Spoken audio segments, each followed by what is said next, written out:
So, very good noon to dear students. Again, welcome to our class of Basic Electrical and Electronics Engineering. I am Saurabh Kumar Rajput at this side, and what we have covered in our previous class, let's see that point also. तो अभी हम लोग unit number 3 पर हैं, sorry unit number 4 पर हैं, 3 हमने complete कर लिया है।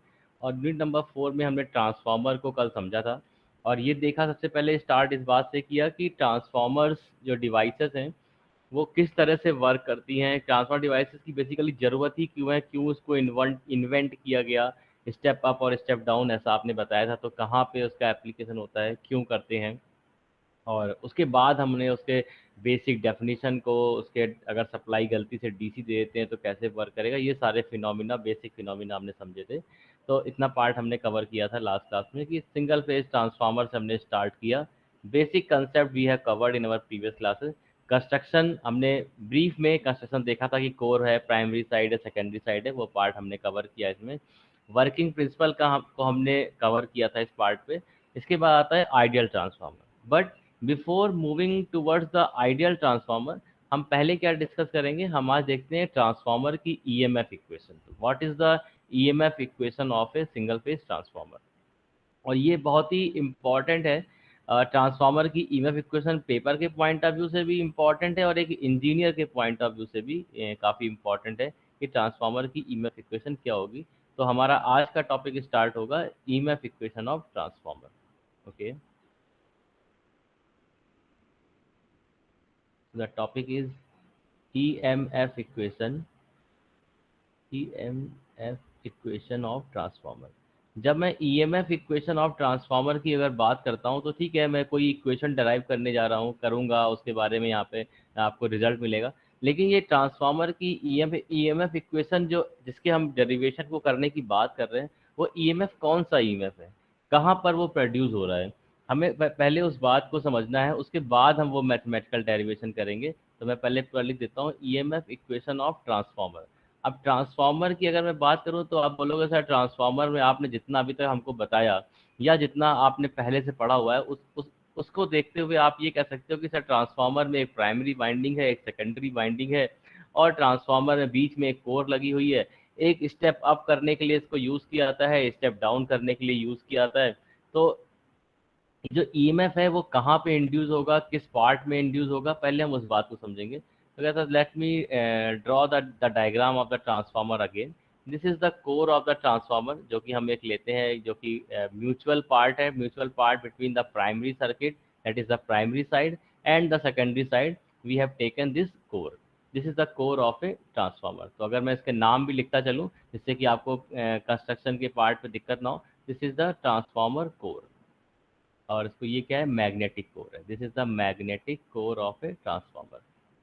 बिल्कुल सिंपल, आराम से पढ़ेंगे, कोई जल्दी नहीं है, अपना सिलेबस टाइम पे सही चल रहा है, जिससे कि आपको ये सारे कंसेप्ट जो है वो अच्छे से समझ में आए। तो we have taken the core of transformer, then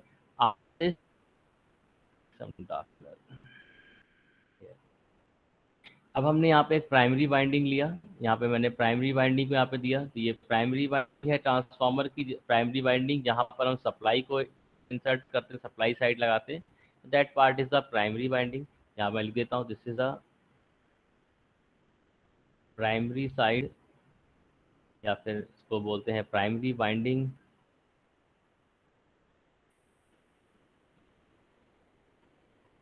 primary winding of transformer. इसी तरह से सेकेंडरी साइड में आपने एक वाइंडिंग लगाया और उस वाइंडिंग को आपने नाम दे दिया सेकेंडरी वाइंडिंग या फिर secondary side of the transformer. ये तो ट्रांसफार्मर का के बेसिक कंस्ट्रक्शन का पार्ट है, बेसिक एलिमेंट्स जो है उनका पार्ट है। यहाँ मैं लिख देता हूँ सेकेंडरी, सेकेंडरी साइड, और we can say this is the secondary, secondary winding.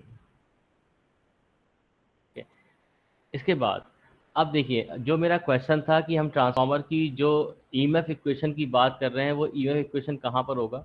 अगर मैं इस ट्रांसफार्मर की वर्किंग को देखूं तो कहता है जैसे ही आप यहाँ प्राइमरी वाइंडिंग में एक अल्टरनेटिंग सोर्स लगाओगे, alternating voltage source, single phase transformer है तो आपने सिंगल फेज सोर्स लगा दिया, इसकी वोल्टेज हम कोई वी है और फ्रीक्वेंसी इसकी एफ है, तो यहाँ से करंट का फ्लो होना स्टार्ट हो जाएगा। That current will be, primary winding है तो करंट क्या हो जाएगा, I1। वोल्टेज को हमने V1 लिया और करंट को क्या ले लिया हमने, I1 current.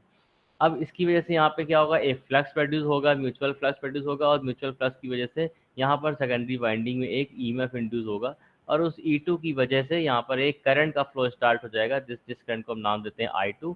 And now this current will start flowing in the connected electrical load, और इस लोड को हम यहाँ पे नाम देते हैं this is connected electrical load. और जो कुछ भी हो सकता है, लोड मीन्स जैसे मैम जो भी इलेक्ट्रिकल अप्लायंस जिसको आपने इससे कनेक्ट किया है। अब समझने वाली बात है कि जो मैं ट्रांसफार्मर की ईएमएफ इक्वेशन की बात कर रहा हूँ वो कौन सा ईएमएफ है और कहाँ प्रोड्यूस होगा। तो वोल्ट सप्लाई वोल्टेज तो आपने इसमें ऑलरेडी इनपुट कर दिया है, यहाँ पर आपने सप्लाई वोल्टेज को दिया हुआ है। इस सप्लाई वोल्टेज को हम ईएमएफ नहीं बोलेंगे, हम जिस ईएमएफ की बात कर रहे हैं वो ईएमएफ कौन सा है, वो जो Faraday law of electromagnetic induction से जो ईएमएफ इंड्यूस होता है, that will be the EMF. EMF मतलब हमने कहा ई, और इसके लिए फॉर्मूला था E is equal to minus n d five by d t. इसको हम बोल रहे हैं कि इस ईएमएफ की हमें इक्वेशन चाहिए। तो आप बोलोगे कि सर ये जो ईएमएफ आपने E यहाँ पर लिख दिया है, इसकी इक्वेशन की आप बात कर रहे हैं, ये दो हैं, कल आपने बताया था क्लास में कि ये दो हैं, और ये एक आपके पास जो ईएमएफ है वो है आपके पास प्राइमरी साइड का ईएमएफ E1 जो प्राइमरी वाइंडिंग में मिलेगा, और एक ईएमएफ आपको सेकेंडरी साइड में मिलेगा, E2 ईएमएफ मिलेगा। किस तरह से, डायग्राम में देखते हैं। कहता है यहाँ पर जब फ्लक्स लिंक होगा, करंट होगा, तो यहाँ पर एक ईएमएफ इंड्यूस होगा, क्योंकि फ्लक्स तो कॉमन है दोनों साइड में। तो यहाँ पर प्राइमरी वाइंडिंग में जो फ्लक्स है उसकी वजह से E is equal to minus N1 d∅dt की हेल्प से, considering the number of turns of the primary winding N1 and number of turns in the secondary winding as N2.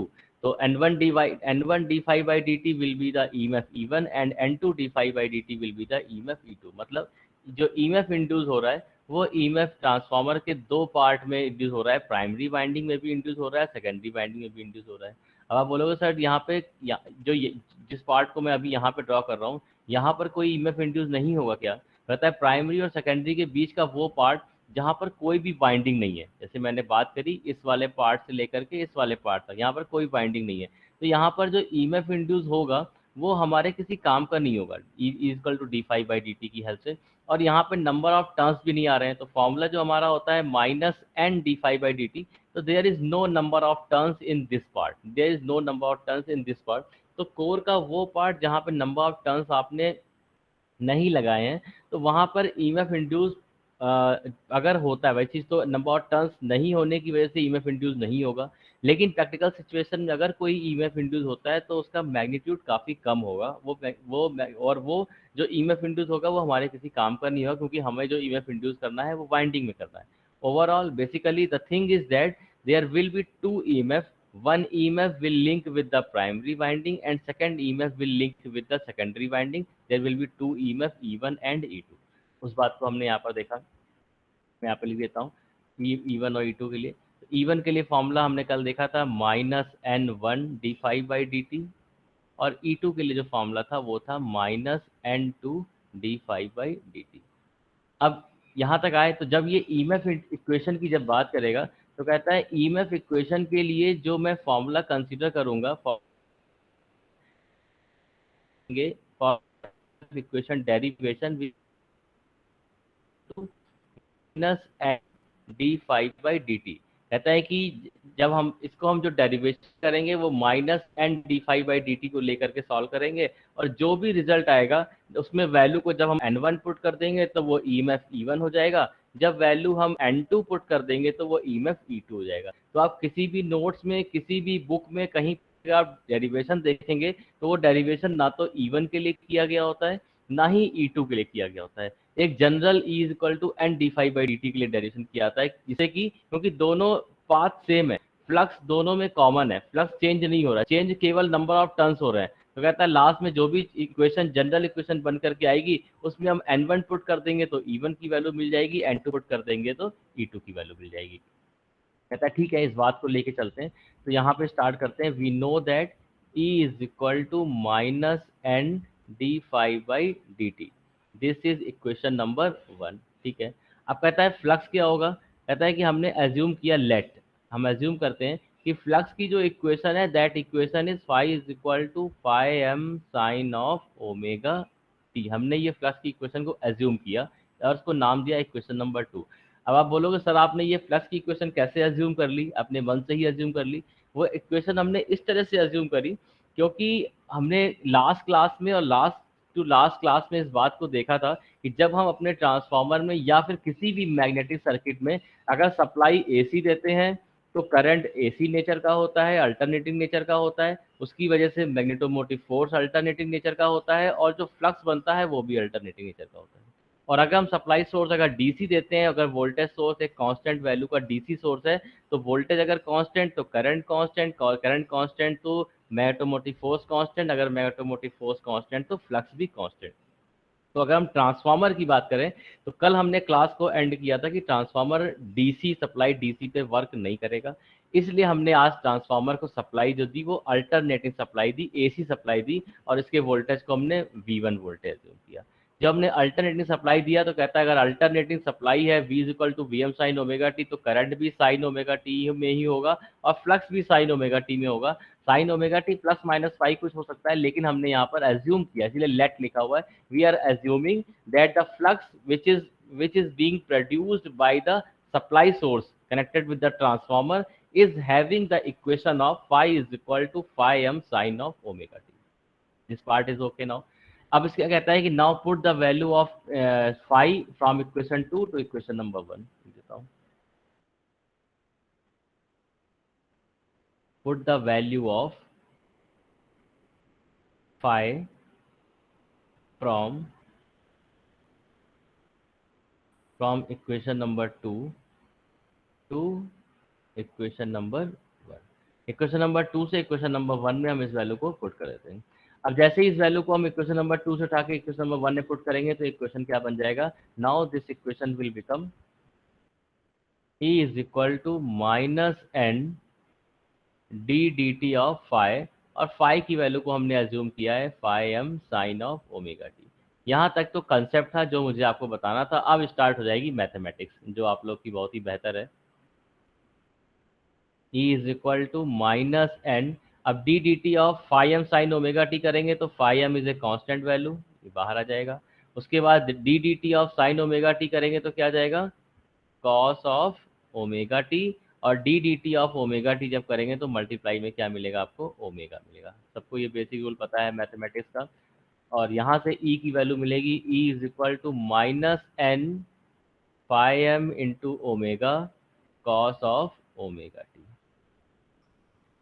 अब यहाँ से अगर मैं E के लिए इक्वेशन लिखूं, अब मैं इक्वेशन को लिखूंगा साइन के फॉर्म में। हमने पहले भी देखा था कि हमारी सारी इक्वेशन साइनोसॉइडल होनी चाहिए। यहाँ पे कॉस का टर्म आ रहा है तो कॉस का टर्म आने की वजह से हम इसको साइन में कन्वर्ट करेंगे।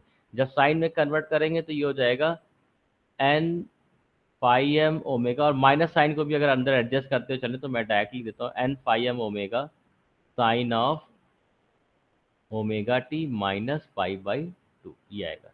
बेसिकली इक्वेशन आएगी, अगर माइनस साइन को अगर बाहर ही रखें तो इक्वेशन बननी चाहिए minus n phi m omega, और कॉस को हम लिखेंगे sine of pi by 2 minus omega t, और जब माइनस साइन को अंदर एडजस्ट करेंगे तो वो जाएगा omega t minus pi by 2। तो यहाँ से आपकी इक्वेशन निकल करके आई E is equal n omega और sine of omega t minus pi by 2। इसको आप और लिख सकते हैं, ओमेगा की वैल्यू अगर यहाँ पुट कर दें तो ओमेगा की वैल्यू होती है 2 पाई एफ, तो जाएगा n into phi m into omega value will be 2 pi f into sine of omega t minus pi by 2। This will be the EMF equation of transformer. और इस EMF equation को मैं bracket में कर देता हूँ इससे कि आपको ये ईएमएफ इक्वेशन पता रहे। और ये ईएमएफ इक्वेशन जो है वो आपके फेजर डायग्राम को ड्रॉ करने के लिए बहुत ज़्यादा हेल्पफुल होगी। लेकिन फेजर डायग्राम ड्रॉ करने से पहले हम इसमें इसकी आरएमएस वैल्यू को कैलकुलेट करेंगे जो सबसे ज़्यादा इंपॉर्टेंट है। अब कहता है कि अगर इसको मैं नाम देता हूँ equation number 3, now compare the equation, now we will compare the equation, compare the equation number 3 with standard equation, standard EMF equation जो हम अभी तक पढ़ते आ रहे हैं। E is equal to E M sine of omega t minus five plus minus five. ये equation हमको पता है कि हमेशा ईएमएफ की इक्वेशन कुछ इस तरह से ही होती है, E is equal to E M sine omega t plus minus five. और अगर मैं इस इक्वेशन के साथ अपनी प्रीवियस इक्वेशन नंबर 3 को कंपेयर करूं तो मैं कह सकता हूँ कि यहाँ से जो ई एम की वैल्यू आएगी, that E M value will become n into five m into two pi f. किसी को इसमें कोई डाउट तो नहीं? दिस पार्ट विल बिकम, जो यहाँ पर यहाँ से लेके यहाँ तक का जो पार्ट है, ये पार्ट क्या हो जाएगा, ई एम का पार्ट हो जाएगा। E is equal to E m, फिर आगे का पार्ट हो गया साइन, फिर omega t minus pi by two. तो एंगल जो फाइव बन करके आएगा वो पाई बाई टू होगा with negative sign, if I compare this equation with the standard equation. तो any doubt to anyone? No sir. Okay, good. अब बात करता है, कहता है कि जहाँ कहीं भी हम ईएमएफ की बात करते हैं तो ईएमएफ में अल्टरनेटिंग वेव फॉर्म अगर हमारे पास है, जो हमने यूनिट 2 में अल्टरनेटिंग का नेचर पढ़ा, तो हमने देखा कि हमें हर जगह आरएमएस वैल्यू का यूज़ करना पड़ता है। जब हमने बेसिकली हमें पावर को ट्रांसफर करना होता है, इलेक्ट्रिकल में पावर को जब हमने कैलकुलेट किया था तो एवरेज पावर जो निकला था उसके लिए फॉर्मूला था V R M S I R M S cos phi. तो आरएमएस वोल्टेज की जरूरत पड़ती है, तो हर जगह हमें आरएमएस वैल्यू की जरूरत पड़ती है। तो कहता है अब इसके लिए अगर मैं आरएमएस वैल्यू कैलकुलेट करना चाहूँ तो we can write this value as E R M S is equal to E maximum upon under root two. ये डेरिवेशन हम यूनिट 2 में कर चुके हैं। किसी भी साइनोसाइडल वेव फॉर्म के लिए जिसका नेचर साइन कर्व है, उसके लिए R M S value maximum divide by under root two होती है। तो पुट कर देते हैं वैल्यू, यहाँ पे आ जाएगा n into five m into two pi f, ये वैल्यू हमें पहले से पता है, divide by under root two करेंगे। तो यहाँ से आर एम एस वैल्यू जो आएगा सॉल्व करके, R M S value will become root two pi into F into N into pi m. Root two pi को कोई कैलकुलेट कर सकता है कितनी वैल्यू आती है? किसी के पास कैलकुलेटर है? ठीक है, रूट टू पाई को जब कैलकुलेट करते हैं तो रिजल्ट आएगा 4.44। मैंने सॉल्व कर लिया। Now this E M F equation E R M S will become is equal to 4.44 f into N into five m. This will be the R M S value of the equation. Next page में इसको फिर से मैं लिख देता हूँ। तो इस जो इक्वेशन मैं अब यहाँ पे लिख रहा हूँ, E R M S is equal to 4.44 into F into N into five M. Basically इसी को आपके ट्रांसफार्मर के ईएमएफ की इक्वेशन बोलाता है। जब जब भी ट्रांसफार्मर ईएमएफ इक्वेशन की बात करेगा तो एक्सपेक्ट करता है कि आप इस इक्वेशन को यहाँ पे लिखें, आरएमएस वैल्यू को लिखें। जबकि कई कई बार हम गलती स्टूडेंट क्लास में, ये एग्जाम में ये कर जाते हैं, यहाँ पर जो मैंने मार्क किया है इस वाले पार्ट को, इसी को वो एक ईएमएफ इक्वेशन लिख देते हैं। This is also the EMF equation of transformer, this is the complete EMF equation of transformer, but some mathematics which is involved here that should also be continued with the derivation, and the final EMF equation of transformer is given as 4.44 F and phi. तो मैं लिख देता हूँ, this is the EMF equation of transformer। यहाँ पे जो terms use किए हैं उनके बारे में देता हूँ। F is the frequency of supply,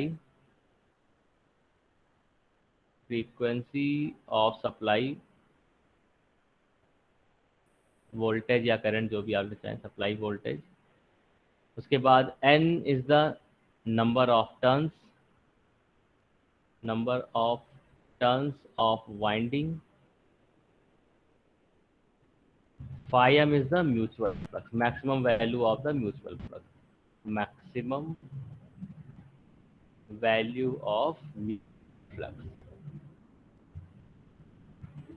अब इसके बाद कहता है कि हमने जो ईएमएफ इक्वेशन डराइव करी थी वो कैसे डराइव करी थी, एक जनरल फॉर्म में डराइव करी थी। अगर पीछे मैं अपने डेरिवेशन पे आऊँ तो मैंने कहा जब यहाँ पे डेरिवेशन करेंगे तो हम E1 और E2 के लिए ना करके एक E के लिए करेंगे, और लास्ट में क्या करेंगे, प्राइमरी के नंबर ऑफ टर्न्स N1 रखेंगे तो E1 की वैल्यू आएगी, जब N2 रखेंगे तो E2 की वैल्यू आएगी। कहता है ठीक है, कर देते हैं इस वाले बात को। तो कहता है कि जो प्राइमरी इंड्यूस्ड ईएमएफ होगा, प्राइमरी इंड्यूस्ड ईएमएफ, इसके लिए इक्वेशन क्या हो जाएगी, प्राइमरी वाइंडिंग के लिए इंड्यूस्ड ईएमएफ जो होगा वो नंबर ऑफ टर्न्स N1 को लेके चलेगा। तो यहाँ पे हम लिखेंगे N1, तो इसको हम यहाँ पे लिख सकते हैं, this equation will become E1, primary EMF E1 will become equal to 4.44 F into N1 into phi. देखिए अब 4.44 एक कांस्टेंट वैल्यू है, चेंज नहीं हो सकती। फ्रीक्वेंसी हमने कल डेफिनेशन में पढ़ा था, ट्रांसफार्मर की फ्रीक्वेंसी कभी चेंज नहीं होती, चाहे वो प्राइमरी का ईएमएफ हो, चाहे सेकेंडरी का ईएमएफ हो, चाहे प्राइमरी का सप्लाई वोल्टेज हो या लोड के क्रॉस वोल्टेज हो, फ्रीक्वेंसी हमेशा कांस्टेंट। तो फ्रीक्वेंसी को हमेशा हम एफ लेके चलेंगे, जो इंडिया में 50 हर्ट्ज है, कोई चेंज नहीं हो रहा। नंबर ऑफ टर्न्स हम पे डिपेंड करते हैं कि हम स्टेप अप बना रहे हैं या स्टेप डाउन बना रहे हैं। तो हमने नंबर ऑफ टर्न्स n1 अगर लिए तो उसकी वैल्यू को हमने यहाँ पे n1 रख दिया। फाइव की वैल्यू है, ये कॉमन है क्योंकि फ्लक्स बीच में पार्ट है, फ्लक्स म्यूचुअल है, कॉमन है, पहले प्राइमरी और सेकेंडरी दोनों के बीच में एक ही फ्लक्स बन रहा है, अलग अलग नहीं है, तो वो म्यूचुअल फ्लक्स है तो इसकी वैल्यू में चेंज नहीं होगा। तो यहाँ से एक क्वेश्चन निकल करके आती है प्राइमरी वाइंडिंग के लिए, primary induced EMF will become E1 equal to 4.44 Fn into five M. Similarly अगर मैं सेकेंडरी वाइंडिंग ईएमएफ की बात करूं, सेकेंडरी इंड्यूस्ड ईएमएफ,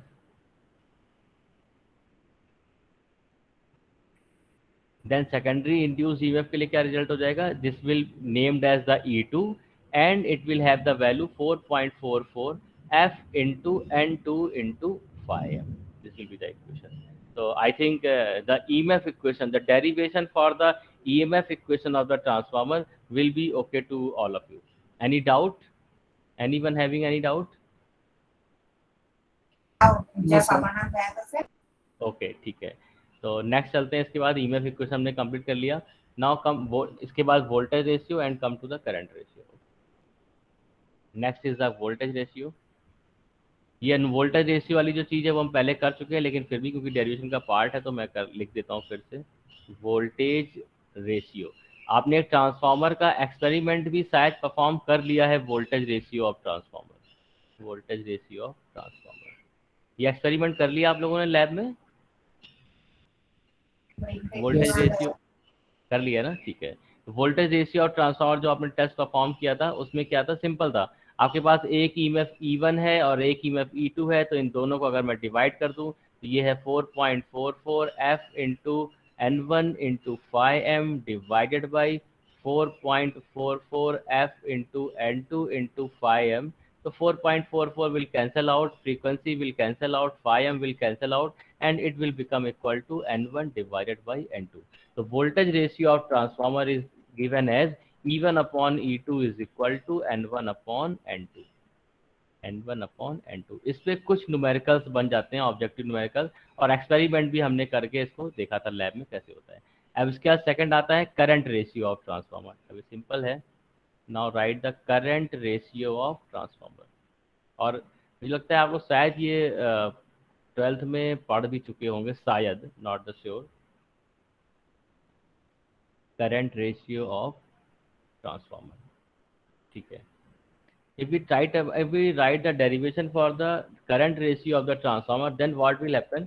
अब कहता है कि अगर मैं ट्रांसफार्मर की बात करूं तो ट्रांसफार्मर में जो प्राइमरी पावर होगी, primary side power, primary volt ampere will become equal to secondary volt ampere, secondary volt ampere.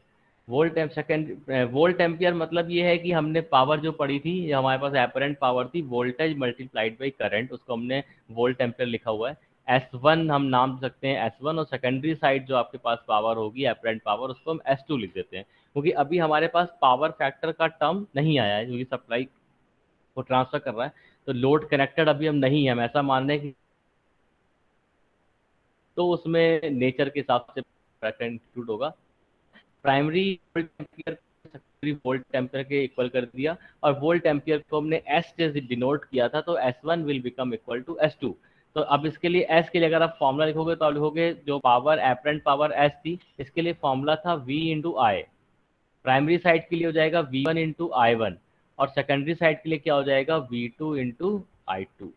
दोनों इक्वल हो जाएंगे। अब ये इक्वल हम क्यों लेके चल रहे हैं? इक्वल लेने का कारण है, ट्रांसफार्मर एक ऐसी डिवाइस है जो कि इलेक्ट्रिकल पावर को प्राइमरी से सेकेंडरी साइड में ट्रांसफर करती है। प्राइमरी वाइंडिंग में भी इलेक्ट्रिकल है और सेकेंडरी वाइंडिंग में भी इलेक्ट्रिकल है। It is just transferring the power, there is no conversion of the power. तो ये अगर पावर को ट्रांसफर कर रहा है और बीच में जो लॉसेज हो रहे हैं उन लॉसेज को अगर मैं नेग्लिजिबल ले लूँ, डेफिनेटली ट्रांसफार्मर लॉसेज बहुत ही कम होते हैं, ट्रांसफार्मर की एफिशिएंसी 96-97% तक होती है। So if we consider the losses of the transformer negligible, we consider the ideal condition of the transformer। हम बोलेंगे जितना पावर हमने प्राइमरी साइड में इनपुट किया वो सारा पावर सेकेंडरी साइड में ट्रांसफर हो गया, वोल्टेज के लेवल को सिर्फ इंक्रीज करा गया था, पावर में कोई चेंज नहीं किया गया। तो उस कंडीशन के लिए कहता है कि प्राइमरी साइड की पावर सेकेंडरी साइड की पावर के इक्वल हो जाएगी, और V1 I1 will become equal to V2 I2। V1 I1 is the primary side power and V2 I2 is the secondary side power.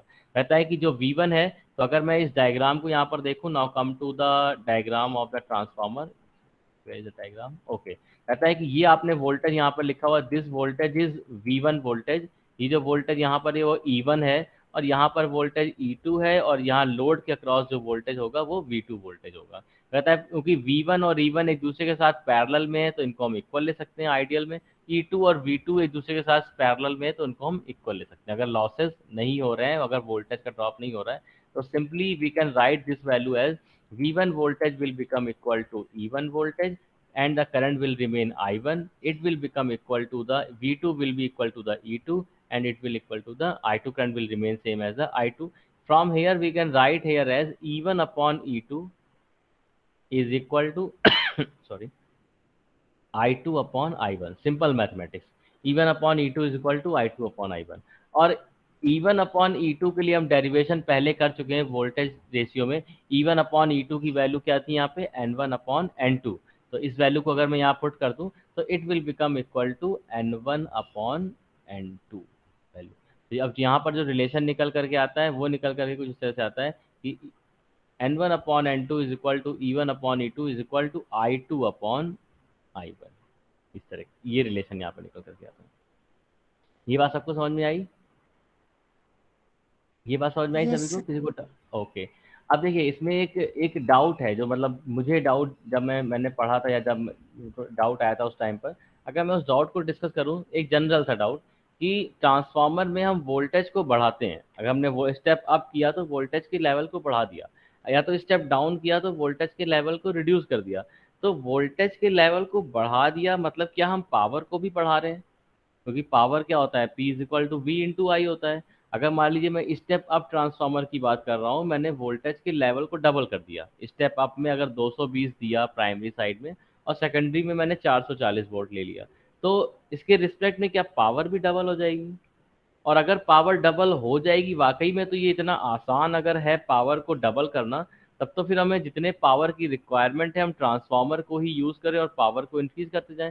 Thermal power plant में हमने जो भी power बनाई वो तो ठीक है, उसके बाद हम ट्रांसफार्मर लगा लगा के पावर को इंक्रीज करते जाएं, और उस इंक्रीज पावर को जितना भी हमें ज़्यादा पावर की रिक्वायरमेंट हो रही है, जैसे हमने घरों में ज़्यादा फ़ैन लगा दिए, ज़्यादा लाइट लगा दी, एसी बढ़ा दिए, जहाँ जहाँ ज़्यादा पावर की एक्सेस पावर की रिक्वायरमेंट है वो ट्रांसफार्मर से होती जाएगी। और दूसरी चीज़ ये है कि हम हर जगह यही पढ़ते हैं कि एनर्जी को ना तो क्रिएट किया सकता है ना ही डिस्ट्रॉय किया सकता है, वो एक फॉर्म से दूसरे फॉर्म में कन्वर्ट होती है। तो पावर को अगर हम इंक्रीज कर रहे हैं तो क्या ऐसा वाकई में हो रहा होगा? क्या ये स्टेटमेंट सही है कि with increase in the voltage level we are also increasing the power?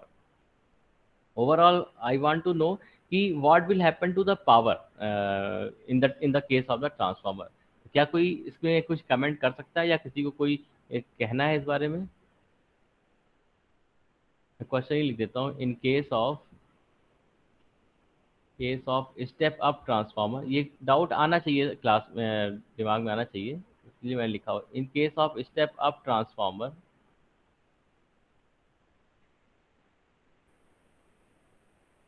Increase the, कोई बोले इस बारे में कुछ? एनीवन? देन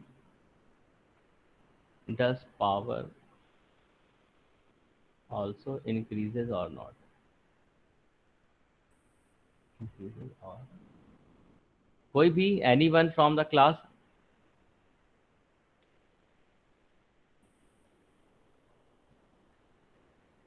कोई भी नहीं सुन रहा है? पूरन? सर इंक्रीज होना चाहिए। पावर इंक्रीज होना चाहिए, ठीक है। Anees, are you there? Are you listening Anees? Yes sir. Yes बेटा, कुछ कमेंट आपकी तरफ से, क्या होना चाहिए पावर के केस में? क्वेश्चन सर मेरा वही इंक्रीज है, होने चाहिए। इंक्रीज होनी चाहिए, ठीक है। मैं ये जानना चाहता हूँ कि आप लोग की अंडरस्टैंडिंग कितनी डेवलप हो रही है, इसीलिए मैं ये क्वेश्चन कर रहा हूँ, क्योंकि ये कन्फ्यूजन दिमाग में या तो अभी नहीं आया तो पढ़ने के टाइम पे आएंगे। तो एकदम सिंपल चीज मैंने यहाँ पे लिखी कि एक स्टेप अप ट्रांसफार्मर है जिसमें हमने वोल्टेज को इंक्रीज कर दिया। अगर हमने वोल्टेज को इंक्रीज कर दिया तो पावर भी इंक्रीज हो जानी चाहिए, और पावर को इंक्रीज करना अगर इतना आसान है तो जितने भी इलेक्ट्रिकल इंजीनियर्स की जो प्रॉब्लम है कि पावर कट की डिमांड बढ़ रही है, हम सोलर पे जा रहे हैं, विंड पे जा रहे हैं, अदर सोर्सेज ढूंढ रहे हैं, इन्वेंशन हो रहा है, तो अगर ट्रांसफार्मर की हेल्प से पावर को इंक्रीज किया जा सकता है तो हम इतना सारा रेवोल्यूशन क्यों कर रहे हैं, इतना सारा हमें क्यों परेशान होना पड़ रहा है पावर की डिमांड को फुलफिल करने के लिए। तो उसको मैं बताता हूँ कि पावर रियली में इंक्रीज होता है या नहीं होता है। अब देखिए, इसका जो सोल्यूशन है, इसका जो आंसर है वो कुछ इस तरह से है। कहता है कि आपने कहा कि पावर विल रिमेन कांस्टेंट। अगर पावर जो है, जो प्राइमरी साइड की पावर P1 है वही सेकेंडरी साइड की पावर जो है वो P2 होगी। इसको मैंने S लिखा हुआ था तो मैं S ही लिख देता हूँ क्योंकि मैं केवीए पावर की बात कर रहा हूँ। तो मैंने लिखा कि primary power is equal to secondary power. ये मैंने स्टेटमेंट लिखा हुआ था, तो ये आपको वहीं से क्लियर था कि पावर इंक्रीज नहीं होगी। लेकिन अब मैं इसको जस्टिफाई करता हूँ। प्राइमरी पावर क्या है आपके पास? V1 और I1। सेकेंडरी पावर क्या है? V2 और I2। अब मैं एक एग्जांपल लेता हूँ। मान लीजिए कि आपने प्राइमरी वाइंडिंग के नंबर ऑफ टर्न्स को 10 लिया, और सेकेंडरी वाइंडिंग के नंबर ऑफ टर्न्स को आपने क्या ले लिया? 20 ले लिया। तो आप बोलोगे, अगर आप इसमें इस केस में ऐसा होगा कि अगर प्राइमरी वाइंडिंग के नंबर ऑफ टर्न्स हैं और उस कंडीशन में जो वोल्टेज V1 है मान लीजिए कि वो 220 वोल्ट है, तो सेकेंडरी वाइंडिंग का जो वोल्टेज होगा उस कंडीशन में क्या होगा, कितना हो जाएगा? कैन एनीबडी से what will be the voltage V2? 440। 440।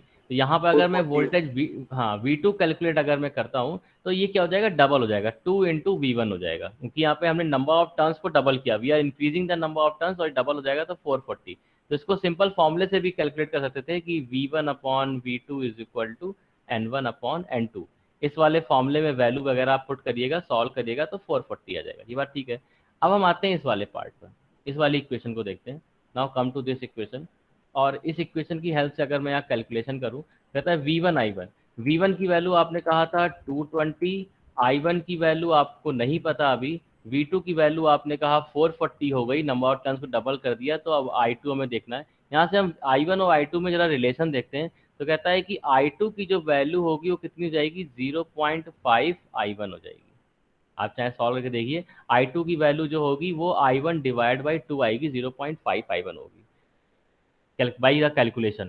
तो जो हमने थोड़ी डेरिवेशन भी किया था। अब अगर मैं V1 और V2 का रिलेशन अगर मैं यहाँ लिखूँ तो V2 क्या हो रहा था? 2 टाइम्स V1 हो रहा था। V2 जो है वो डबल हो रहा था, 220 था पहली साइड में, प्राइमरी साइड में, और सेकेंडरी में क्या था? 440 हो गया था। जबकि I2 जो है वो क्या हो गया? रिड्यूस हो गया।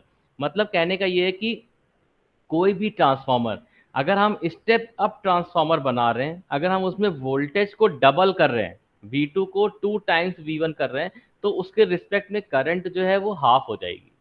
अगर हम वोल्टेज को 3 टाइम्स इंक्रीज कर रहे हैं तो करंट क्या हो जाएगा? 1/3 हो जाएगा। अगर 4 टाइम्स इंक्रीज कर रहे हैं तो करंट डिवाइड बाई 4 हो जाएगी। क्योंकि पावर जो है वो यूनिवर्सल ट्रूथ है कि पावर को, एनर्जी को क्रिएट नहीं किया सकता, पावर को आप इंक्रीज नहीं कर सकते। अगर आप इंक्रीज कर रहे हैं तो कहीं ना कहीं पार्ट जो है वो कॉम्प्रोमाइज हो रहा होगा। तो यहाँ पर कॉम्प्रोमाइजिंग टर्म क्या है? करंट है। अगर वोल्टेज इंक्रीज हो रहा है तो करंट कम भी हो रहा है। और यहाँ पे इसी एग्जाम्पल अगर आप वोल्टेज को रिड्यूस कर दीजिए, मान लीजिए आपने प्राइमरी वोल्टेज लिया 440 और सेकेंडरी वोल्टेज पे 220 कर दिया, आधा कर दिया, तो करंट जो है वो डबल हो जाएगी, क्योंकि पावर हमेशा कांस्टेंट मेंटेन रहेगी। इट मींस कि V इंटू आई का जो मल्टीप्लिकेशन है, V into I, it will remains the constant value. There will not be any change in this value. V into I, this will remain constant. ये है आपका universal truth कि आपने अगर वोल्टेज डबल किया तो करंट हाफ हो जाएगी, पावर कांस्टेंट। अगर वोल्टेज हाफ किया तो current double, power constant. Voltage को जितने टाइम्स आप इंक्रीज या डिक्रीज करेंगे उसी के रिस्पेक्ट में करंट जो है वो डिक्रीज या इंक्रीज हो जाएगी। और ये वी आई का जो रिलेशन है ये ऑलवेज कांस्टेंट मेंटेन रहेगा। It means in case of a step up transformer the voltage reduces but the current voltage increases but the current reduces। मैं इसको स्टेटमेंट को लिख ही देता हूँ यहाँ पर। स्टेप अप ट्रांसफार्मर अगर मैं बोलता हूँ तो बात करता हूँ, if I am talking about the step up transformer, in that case what will happen? Voltage increases and current reduces. ये हम सेकेंडरी की बात कर रहे हैं. Voltage increases at secondary side and current reduces at secondary side. और इसी की बजाय अगर मैं स्टेप डाउन ट्रांसफार्मर की बात करूं, if I talk about the step down transformer,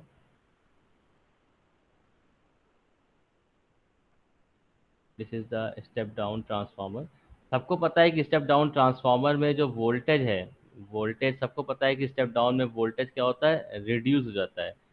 लेकिन ये बात भी जानना बहुत ज़रूरी है कि करंट जो है वो, अगर वोल्टेज रिड्यूस हो रहा है तो करंट इंक्रीज भी होगी at secondary side. At secondary side कहता हूँ, एट सेकेंडरी साइड. मतलब इसको अगर मैं ब्रैकेट में लिखूं तो मैं लिख सकता हूँ कि V2 will reduce and I2 will increase. इसी को अगर मैं यहाँ लिखता हूँ ऊपर वाले में, यहाँ पे आकर के वोल्टेज जो V2 है, V2 voltage will increase and current I2 will reduce and the power will remain constant. इसके बाद एक डाउट और पूछा इस किसी, जब मैंने क्लास में बताया तो एक स्टूडेंट की तरफ से एक डाउट आया कि सर अगर हम इसको स्टेप अप का नाम क्यों देते हैं, जब स्टेप अप ट्रांसफार्मर में वोल्टेज इंक्रीज हो रहा है, ठीक, करंट रिड्यूस भी हो रहा है. अगर मैं करंट के रिस्पेक्ट में देखूं तो करंट तो रिड्यूस हो रहा है, तो स्टेप डाउन ट्रांसफार्मर होना चाहिए. और हम वोल्टेज के लिए बात कर रहे हैं. इसी तरह से अगर मैं स्टेप डाउन ट्रांसफार्मर जो आपने नाम दिया है, यहाँ पर अगर मैं सिर्फ करंट को देखूं तो यहाँ पर करंट की वैल्यू तो इंक्रीज हो रही है. If the current is increasing तो इसका नाम क्या होना चाहिए? स्टेप अप ट्रांसफार्मर होना चाहिए. तो यही समझने वाली बात है. अब हम अपनी क्लास के एकदम स्टार्टिंग में जाते हैं. जो हमने जिस लिए ट्रांसफार्मर को बनाया गया था, ट्रांसफार्मर का इन्वेंशन जिस लिए किया गया था, उसके पहले रिसर्चर्स ने एक स्टडी करी थी. कॉपी पेन पे उस रिसर्च की स्टडी को किया गया, उसके रिजल्ट निकाले गए और उन्होंने उसमें ये बताया कि हमें, जो हमने पावर प्लांट में वोल्टेज बनाया है 11,000 वोल्ट का, अगर हम उस वोल्टेज के लेवल को इंक्रीज करके 132 वोल्ट तक लेकर के जाएं, 66 या उससे ज़्यादा 132 जितना भी लेवल है उसका हायर साइड, 132 वोल्ट जो इंडियन सिनेरियो में जो 132 किलो वोल्ट है, वहाँ तक अगर हम वोल्टेज के लेवल को इंक्रीज करते हैं तो पावर का लॉसेस कम होगा. उन पावर लॉसेस से कम होने का कारण क्या था? जब आपने वोल्टेज के लेवल को इंक्रीज किया तो आपने विद रिस्पेक्ट टू करंट को क्या किया? रिड्यूस किया. और जो आपने करंट को रिड्यूस किया तो करंट की वजह से जो लॉसेस हो रहे थे, आई स्क्वायर आर लॉसेस वगैरह, वो रिड्यूस हो गए. और पावर को आपने जब ट्रांसफर किया तो लेस पावर लॉसेस के साथ ट्रांसफर किया. ज़्यादा से ज़्यादा पावर आपको रिसीविंग एंड पर आपको पावर मिल पाया. रहता है कि हमारा, क्योंकि पर्पस ये था कि हम वोल्टेज के लेवल को इंक्रीज करना चाहते हैं या वोल्टेज के लेवल को रिड्यूस करना चाहते हैं, तो जो हमने ट्रांसफार्मर के नाम रखे वो विद रिस्पेक्ट टू वोल्टेज रखे. अगर वोल्टेज इंक्रीज कर रहा है तो स्टेप अप ट्रांसफार्मर, अगर वोल्टेज रिड्यूस कर रहा है तो स्टेप डाउन ट्रांसफार्मर. भले ही हमें पता है कि जब वोल्टेज इंक्रीज होगा उस समय करंट रिड्यूस कर रहा होगा और जब वोल्टेज रिड्यूस होगा तो करंट इंक्रीज कर रहा होगा, लेकिन हम करंट की केयर नहीं करेंगे. We are giving the name to the transformer with respect to its voltage increment and voltage decrement. If the voltage level has increase every side, then step up transformer. If voltage has reduced the second side, then transformer will be step down. I think now the things will be clear to all of you. Is it so? समझ में आ गया? Yes, sir. Yes. Okay okay, यहाँ तक आ गए. अब हम एक छोटा सा न्यूमेरिकल करते हैं इस कंसेप्ट को और अच्छे से करने के लिए, और फिर पेपर में तो न्यूमेरिकल्स भी आते हैं तो बैलेंस जरूरी है. Now come to the numerical part. Question मैं लिख देता हूँ. ये 200 kVA और इसको, इस न्यूमेरिकल को तो करने से हमको काफ़ी चीज़ें समझ जाएंगी कि ट्रांसफार्मर में किस तरह से ट्रांसफार्मर का डेटा दिया जाता है, किस तरह से ट्रांसफार्मर के डेटा को एनालाइज किया जाता है और कैसे हम उसका कैलकुलेशन करते हैं. This is bold.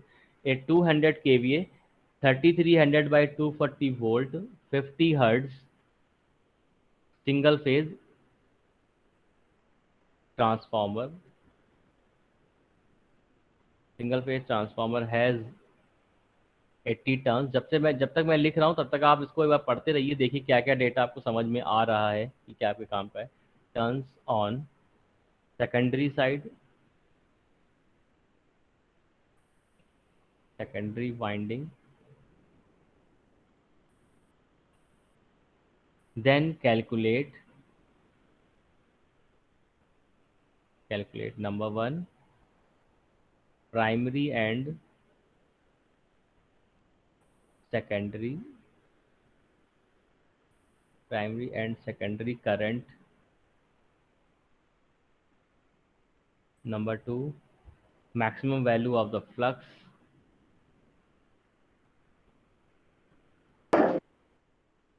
And number 3 and the last part is number of primary winding turns.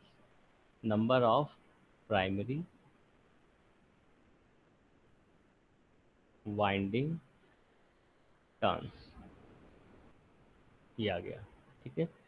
अब इस क्वेश्चन को हम सॉल्व करते हैं। सॉल्व करने से पहले हम इस क्वेश्चन को समझते हैं कि इस क्वेश्चन में जो जो चीज़ें, जो टर्मिनोलॉजी यूज़ की गई है वो उनका मतलब क्या है, कैसे उनको समझा जाता है। ठीक है, तो स्टार्ट करते हैं। स्टार्टिंग में लिखा हुआ है कि ए 200 केवीए।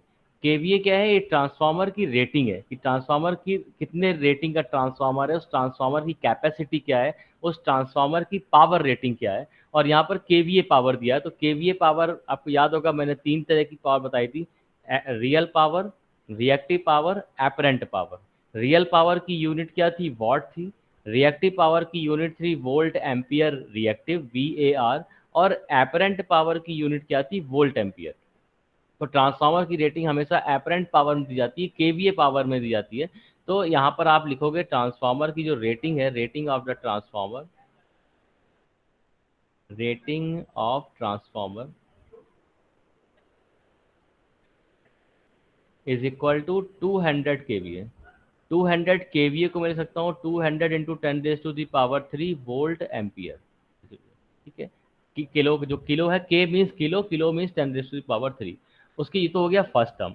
अब सेकंड टर्म इसमें दिया है कॉमा लगा के 3300/240 वोल्ट। ये ट्रांसफार्मर का प्राइमरी और सेकेंडरी साइड का वोल्टेज दिया आता है। मतलब इसको लिख सकते हैं कि V1 वोल्टेज जो आपको दिया गया है ट्रांसफार्मर का, वो कितना दिया गया है, 3300 वोल्ट।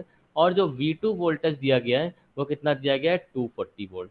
तो क्या इस ट्रांसफार्मर के इस वोल्टेज रेटिंग को देख करके कोई बता सकता है कि ये ट्रांसफार्मर स्टेप अप ट्रांसफार्मर होगा या स्टेप डाउन ट्रांसफार्मर होगा?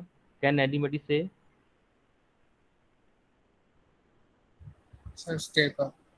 स्टेप अप ट्रांसफार्मर होगा, क्योंकि यहाँ step up transformer, why the step up transformer,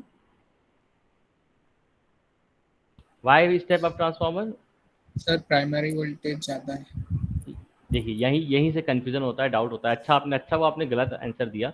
ये ट्रांसफार्मर एक स्टेप डाउन ट्रांसफार्मर है, क्योंकि प्राइमरी वोल्टेज 3300 है और सेकेंडरी वोल्टेज कितना है, 240। इसका मतलब सोर्स के साइड जो पहले जो लिखा होता है वो प्राइमरी होता है। प्राइमरी मतलब जो सोर्स के साइड हम वोल्टेज दे रहे हैं वो 3300 दे रहे हैं, लेकिन सेकेंडरी साइड में, लोड के साइड में जो वोल्टेज मिल रहा है जो बाद में लिखा हुआ है वो कितना है, 240। तो 3300 से 240 अगर हम आते हैं, इसका मतलब हम वोल्टेज के लेवल को क्या कर रहे हैं, रिड्यूस कर रहे हैं। We are reducing the voltage from 3300 to 240 volt. So this transformer will be termed as the step down transformer. और ये रेटिंग जब भी आपको लिखी होती है तो आपको सिंपली समझना है, 100/2 100/240 का मतलब कम हुआ या ज्यादा हुआ। अब बोलोगे 3300 से जब 240 पर आए तो वोल्टेज रिड्यूस हुआ। अगर वोल्टेज रिड्यूस हुआ तो ये हो गया स्टेप डाउन ट्रांसफार्मर। और अगर 3300 के रिजल्ट में सेकेंडरी वोल्टेज बढ़ रहा होता तो उसको हम बोलते हैं स्टेप अप ट्रांसफार्मर। तो this transformer will B step down transformer. ये बात सब क्लियर हुई या नहीं? Yes sir. क्लियर हुई या दोबारा बताऊं? क्लियर हो गई ना? तो मैं शॉर्ट में ट्रांसफार्मर का सिंबल ट्रांसफार्मर लिख देता हूँ। तो यहाँ पर वोल्टेज लेवल रिड्यूस हो रहा है, 3300 से 240 में जा रहे हैं तो रिड्यूस हो रहा है। इसकी फ्रीक्वेंसी दी गई है 50 हर्ट्ज, तो डेटा लिख लेता हूँ। The frequency of the supply is given has the 50 hertz, this is the frequency of supply. Then again come to the part, this is the single phase. ये फेज का symbol होता है, single phase transformer. ये phi जो बना दिया गया, phi means the phase, nothing else, ये सिंबल है। Single phase transformer has 80 number of turns, 80 number of turns on the secondary side. Secondary side के नंबर ऑफ टर्न्स दिए गए, मतलब N2 आपको दिया गया है। N2 की वैल्यू आपको 80 दी गई है, सेकेंडरी साइड के number of turns are 80। Then calculate the primary and secondary current. आपको प्राइमरी करंट कैलकुलेट करना है और सेकेंडरी करंट कैलकुलेट करना है। कहता है ठीक है, ट्रांसफार्मर की जो रेटिंग थोड़ी देर पहले हमने कहा था, वो ट्रांसफार्मर की रेटिंग क्या थी, S1 इज इक्वल टू हमने S2 लिया हुआ था, यहाँ से थोड़ी देर पहले डेरिवेशन किया था, प्राइमरी साइड और सेकेंडरी साइड।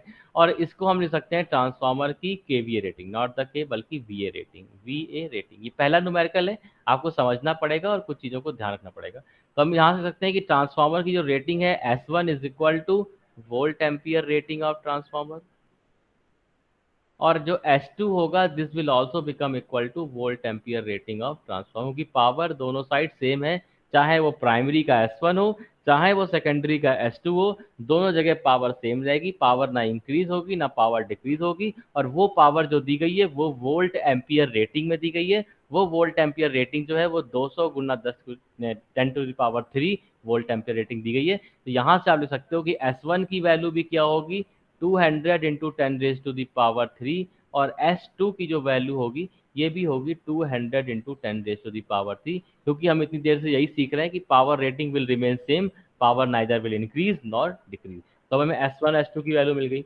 अब कहता है S1 की वैल्यू को आपने कहा S1 is equal to 200 into 10⁻³, ठीक है। अब S1 के लिए हम फॉर्मूला लिख सकते हैं V1 into I1, it will become equal to 200 into 10⁻³। इसी तरह से पैरेलल में हमने ये भी लिखा हुआ है कि सेकेंडरी साइड भी पावर वही होगी, 200 इंटू 10⁻³। और यहाँ पे फॉर्मूला क्या हो जाएगा, V2 into I2 is equal to 200 into 10⁻³। अब वोल्टेज के लिए हमने पहले डेटा यहाँ पे कलेक्ट कर रखा है। वोल्टेज V1 कितना है 3300, V2 कितना है 240, 3300 और 240। यहाँ पर हो गया V1 की वैल्यू 3300, I1 नहीं पता, इज इक्वल टू 200 इंटू 10⁻³। यहाँ पर V2 जो हो जाएगा वो कितना हो जाएगा 240, I2 is equal to 200 into 10⁻³। यहाँ वैल्यू आ गई। अब यहाँ से हम I1 की वैल्यू कैलकुलेट कर सकते हैं। I1 value is 200 into 10⁻³ divided by 3300, और I2 की वैल्यू जब सॉल्व करेंगे then it will become 200 into 10⁻³ divided by 240। If I solve these value, I have the calculator. I am putting the value 200 shift k नहीं है 200 into 1000, 200 into 1000 divided by 3300. This will come as 60. I1 value is coming as I1 is equal to 60.6 ampere. This is the current. और अगर मैं I2 calculate करूं then it will be 200 into 1000 divided by 240, then it will come out as 833.3 ampere. This is the current. तो आप देख सकते हैं कि प्राइमरी साइड की करंट और सेकेंडरी साइड की करंट में क्या रिलेशन है, कि प्राइमरी की जो करंट निकल करके आई वो 60 एम्पियर निकल करके आती है और सेकेंडरी करंट निकल करके आती है 833 एम्पियर, क्योंकि प्राइमरी का जो वोल्टेज था वो आपके पास कितना था, सॉरी सेकेंडरी का जो वोल्टेज था वो कितना था 240, और जो प्राइमरी साइड वोल्टेज था वो कितना था 3300। जब आपके पास वोल्टेज हाई है तो करंट की वैल्यू कम है, यहाँ पर वोल्टेज कम है तो करंट की वैल्यू क्या हो गई, हाई हो गई। तो यहाँ पर पावर जो है वो सेम कांस्टेंट मेंटेन रहेगा। तो ये तो एनालिटिकल पार्ट था। अगर हम बात करें क्वेश्चन की, तो पहले पार्ट में था calculate the primary able to find the result of I1. Now calculate the maximum flux. Flux मैं तो अभी तक जितना भी हमने न्यूमेरिकल जितने भी फॉर्मूले वगैरह हमने पढ़े अभी तक इस ट्रांसफार्मर के, कहता है केवल एक ही फॉर्मूला है जिसमें आपने कहा कि फ्लक्स की वैल्यू आती है, वो होता है V is equal to 4.44 F into N into phi. Transformer की जो EMF इक्वेशन थी उस EMF इक्वेशन के लिए आपने लिखा था 4.44 F into N into phi. अगर आप यहाँ पे N1 लोगे तो ये हो जाएगा V1, और अगर आप यहाँ पर V2 लेते हो तो यहाँ पे हो जाएगा 4.44 into F into N2 into five. कहता है कि अब आप इसमें कोई भी डेटा यूज कर सकते हैं। अब आपको जो डेटा दिया गया है आपको देखना है, आपको फाइव कैलकुलेट करना है। You want to calculate this value phi, These you are having these two equation and you need to calculate the phi m। आप इन दोनों में से कोई भी इक्वेशन को यूज कर सकते हैं, लेकिन सारा डेटा आपके पास मिलना चाहिए। कहता है V1 दिया गया है, हाँ दिया गया, ट्रांसफार्मर की रेटिंग दी थी, वहाँ पे V1 और V2 दिया गया था। फ्रीक्वेंसी 50 हर्ट्ज दी गई है। अब N1 आपको दिया है या N2 दिया है, ये हम क्वेश्चन में देख लेते हैं। जो क्वेश्चन में डेटा दिया गया था, इस डेटा में N2 दिया गया था, N1 की वैल्यू नहीं दी थी। तो हम यहाँ पे एक काम करेंगे कि हम इक्वेशन को यूज करेंगे जिसमें N2 की वैल्यू हमारे पास है। We will use this equation, क्योंकि हमारे पास N2 की वैल्यू है एंड N1 की वैल्यू नहीं है। So we will use this equation for the calculation of the phi m। P2 is equal to 4.44 into F into N2 into phi m। V2 की value कितनी थी? Let me check. V2 आपका 240। 240। हाँ, 240 is equal to 4.44, 50 is the frequency। Number of turns आपको कितने लिखे थे 80। मैंने? 80 नंबर ऑफ टर्न्स थे। तो यहाँ से हम phi m कैलकुलेट कर लेंगे। तो मैं कैलकुलेशन नहीं करता हूँ, टाइम वेस्ट नहीं करूँगा। यहाँ पे phi m की जो वैल्यू आएगी आप वो कैलकुलेट कर लीजिएगा, that will be the maximum value of the phi m। अब आते हैं थर्ड पार्ट पे। What is the third part? Third part says that the calculate the number of primary and secondary winding, number of primary and winding, primary winding turns, sorry, number of primary winding turns. तो N2 का आपको दिया गया है, N1 calculate करना है आपको। तो ये बिल्कुल सबसे सिंपल पार्ट जो है सबसे लास्ट में पूछा गया, क्योंकि आपके पास एक फॉर्मूला है, इसको हमने लिखा था E1 upon E2 is equal to N1 upon N2। इसी को हम ऐसे भी लिख सकते हैं, V1 upon V2 is equal to N1 upon N2। V1 की वैल्यू आपके पास पता है, V2 की वैल्यू पता है आपको, N2 की वैल्यू दी गई है 80, N1 की वैल्यू आपके लिए अननोन है। वैल्यू पुट करेंगे और N2 की वैल्यू को सॉल्व कर लेंगे, आंसर आपके पास मिल जाएगा। तो आज हमने पूरा मैथमेटिकल पार्ट देखा, एनालिटिकल पार्ट। कल हमने कंसेप्ट्स को ज़्यादा फोकस किया था, ट्रांसफार्मर क्या होता है, कैसे बनता है, क्या प्राइमरी सेकेंडरी वाइंडिंग। और आज की क्लास में हमने उन सारे बेसिक कंसेप्ट को ध्यान रखते हुए इसकी एनालिसिस करी। इसकी ईएमएफ की इक्वेशन क्या होगी वो इक्वेशन देखी। उस ईएमएफ इक्वेशन के बाद हमने यहाँ पर आज की आरएमएस वैल्यू देखी, वोल्टेज रेशियो देखा, करंट रेशियो देखा। उसके बाद मैंने करंट के लिए रिलेशन निकाला कि करंट इंक्रीज होगा डिक्रीज होगा, step up step down transformer, और एक न्यूमेरिकल। इतना पार्ट हमने आज किया। This was the analytical part. इतने पूरे पार्ट में अगर किसी को कहीं भी कोई डाउट है तो आप बिल्कुल बेहिचक अभी पूछ सकते हैं। नेक्स्ट कंटेंट में स्टार्ट नहीं कर रहा हूँ अभी, तो करना कंफ्यूजन हो जाएगा। If any one is having any doubt you may ask please. Third one बताना। Jatin Jain, yes sir, yes sir. कुछ कह रहे थे आप? सर इस क्वेश्चन का थर्ड पार्ट बता दीजिए। क्वेश्चन का fourth part, third part, yes sir. Third part तो यही वाला है। थर्ड पार्ट यही तो है। थर्ड पार्ट है क्वेश्चन का, number of primary winding turns. तो number of primary winding turns जब निकालने होंगे तो नंबर ऑफ टर्न्स के लिए हमारे पास एक फॉर्मूला है ना, जो मैंने यहाँ पे लिखा हुआ है, V1 upon yes sir. V2 is equal to N1 upon N2। Transformer की रेटिंग आपको पहले दी गई है, वो कितनी रेटिंग दी है ट्रांसफार्मर की? 3300 डिवाइड बाई 240। लिख लेता हूँ मैं यहाँ पर। तो आपको दिया गया ट्रांसफार्मर रेटिंग इज 3300 बाई 240। जब भी आपको ऐसे रेटिंग दी होगी तो ये वैल्यू V1 की होगी और ये वैल्यू क्या होगी? V2 की होगी। नंबर ऑफ टर्न्स पर्सन में आपको 80 दिए गए हैं, वैल्यू पुट कर लेते हैं। 3300 divided by 240 equal to N1 हमें कैलकुलेट करना है, N2 की वैल्यू आपको 80 टर्न्स दिए गए हैं। यू कैलकुलेट द वैल्यू, आपको N1 आ जाएगा। अब N1 की वैल्यू अगर पॉइंट में आती है तो फ्रैक्शन मत लेना उसको, एक कंप्लीट टर्न्स जो होंगे कभी ऐसे नहीं होंगे कि एक टर्न आधा हो गया। मान लिया आपने सॉल्व किया और रिजल्ट आया 833.3, और उसको 833 ले लीजिए, 834 ले लीजिए। तो 833.3 कभी नहीं होगा, कोई वाइंडिंग का टर्न शुरू किया उसे खत्म नहीं किया, ऐसा नहीं होगा। तो फ्रैक्शन पार्ट नहीं लिया जाएगा, इसको सॉल्व कर लीजिएगा। तो is it okay? Any doubt? Anyone? Yes sir. Okay, thank you. तो कल की क्लास में जितने भी लोग मेरी क्लास में रेगुलरली आते हैं, जैसे पूरन और ये प्रांजल, काफ़ी लोग आते हैं, मैं सबके नाम अभी नहीं मुझे याद है। तो जितने भी लोग क्लास रेगुलर आते हैं, आप मुझे क्लास शुरू होने के टाइम पे एक चीज़ याद दिलाइएगा कि कल मुझे ईएमएफ इक्वेशन का फेजर डायग्राम बना के आपको बताना है। जो फेजर रिप्रेजेंटेशन होता है, आज मैंने जो बनाया उसमें फेजर वाला पार्ट रह गया है। तो before moving towards the next topic which is the losses in the transformer, मुझे इस ईएमएफ इक्वेशन का फेजर डायग्राम बना करके आपको एक्सप्लेन करना है। हो सकता है कि मैं भूल जाऊं। तो जितने भी लोग मेरी क्लास रोज अटेंड करते हैं, आप सबकी जिम्मेदारी है, आयुष, जतन, जो भी लोग हैं, तो कल मुझे प्लीज़ याद दिला दीजिएगा इस चीज़ को, ठीक है? Okay sir. Okay, thank you. तो thank you thank you sir. For today, Thank you. Thank you for attending the today's class. Thank you so much. Thank you, sir. Thank you, beta.